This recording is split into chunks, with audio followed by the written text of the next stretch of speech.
I get asked some version of this question constantly. If you lost everything tomorrow, what would you actually do?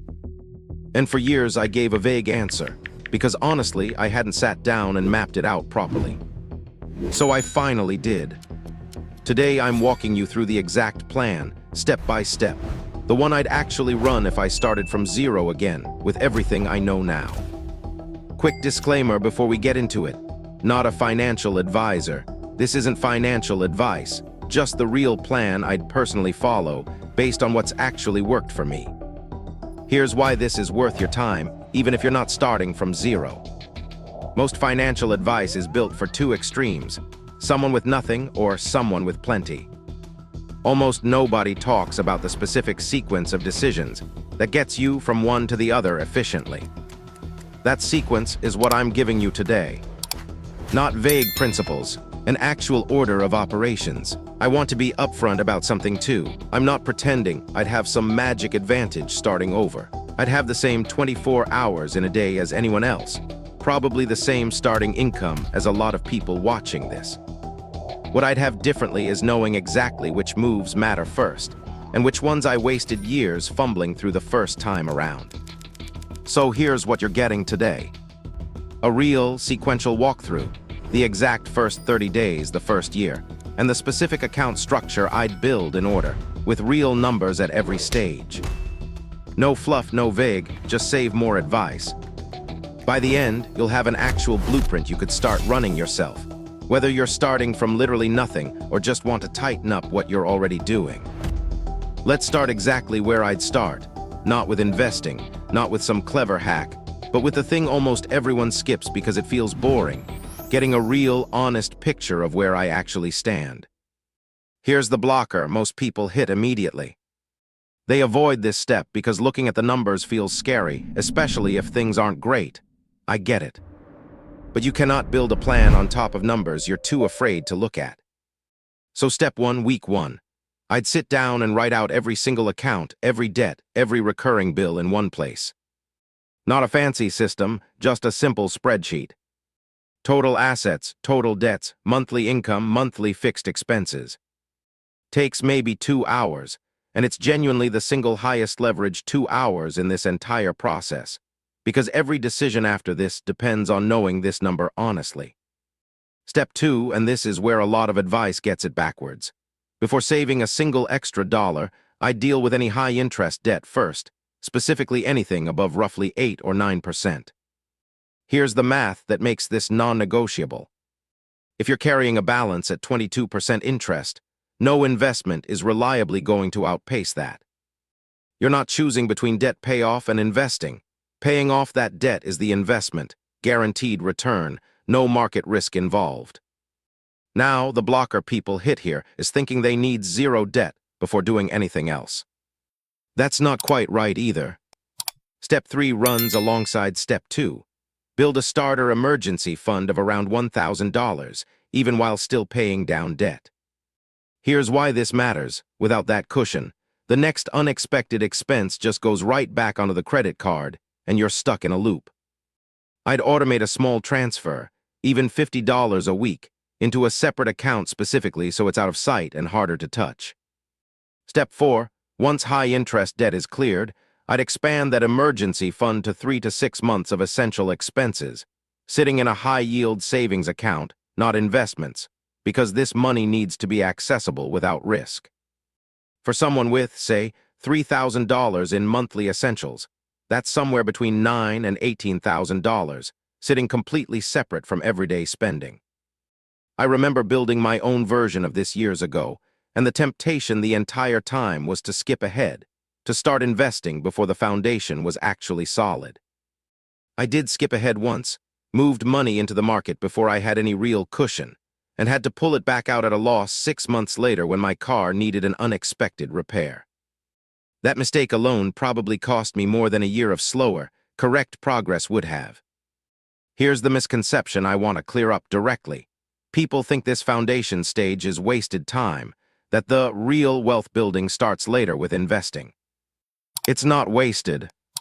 This stage is what makes every later stage actually stick, instead of collapsing the first time life throws something unexpected at you. All right, foundation's built. Now we get into the part most people actually want to hear about, where the money starts working, not just sitting. Step 5, with high-interest debt gone and the emergency fund solid, I'd start investing.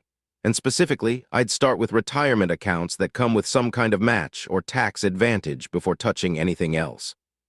If there's an employer match available, that's an automatic, guaranteed return before the market even does anything. Turning down free matched money is one of the biggest quiet mistakes I see people make. I'd contribute at minimum up to that full match amount from day one of this stage. Step 6. Alongside that, I'd open a separate tax-advantaged account for long-term investing beyond the match.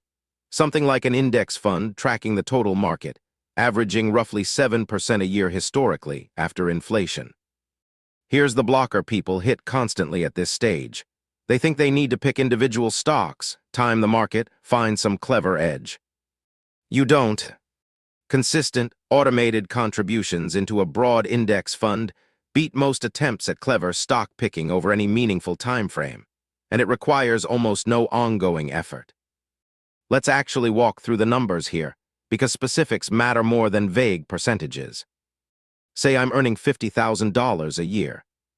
I'd aim to get total savings and investing, combined, to around 20% of that income as quickly as reasonably possible, roughly $830 a month. That splits across the match contribution, the index fund, and continued smaller additions to a separate house down payment or major goal fund if that's relevant to my situation. Step 7, and this is the step almost nobody talks about. I'd automate every single one of these transfers to happen the same day income arrives, before I ever see the money sitting in checking. This isn't a minor detail. It's honestly the difference between this plan working and this plan quietly falling apart after a few good months. Willpower is a terrible long-term financial strategy. Automation removes the daily decision entirely. Here's a misconception worth correcting directly. People assume more complexity means more sophistication, so they start layering in multiple brokerage accounts, individual stocks, side investments, before the foundation is even fully automated. I'd resist that completely in year one. Simple and consistent beats complex and inconsistent, every single time, especially early on. I think about the version of myself years ago who genuinely thought investing meant constantly checking an app, reacting to headlines, trying to time things perfectly. What actually worked was closer to boring, set the automation, then basically ignore it for long stretches, checking in quarterly instead of daily. Step 8, and the final piece of this first-year structure. I'd revisit the whole plan every 90 days, not daily, not weekly. A quick check: did income change? Did a debt get paid off, freeing up money to redirect? Are the emergency fund and investment percentages still accurate? That's it. 10 minutes 4 times a year, not constant monitoring. Here's what this actually looks like laid out as a full first-year timeline. Month 1, full financial snapshot. Start the $1,000 starter emergency fund. Begin attacking high-interest debt aggressively. Months 2 through 6, roughly. Continue debt payoff while emergency fund grows in the background. Months 6 through 9, depending on debt load. Emergency fund expands to 3 to 6 months of expenses once high-interest debt is cleared. Months 9 through 12. Retirement match and index fund investing begins, automated, alongside continued smaller contributions to any major personal goal. That's the entire structure. Not complicated, not clever, just sequenced correctly and automated so it doesn't depend on motivation surviving a hard month. So here's the takeaway, the whole video in one line. Starting over isn't about finding some secret advantage.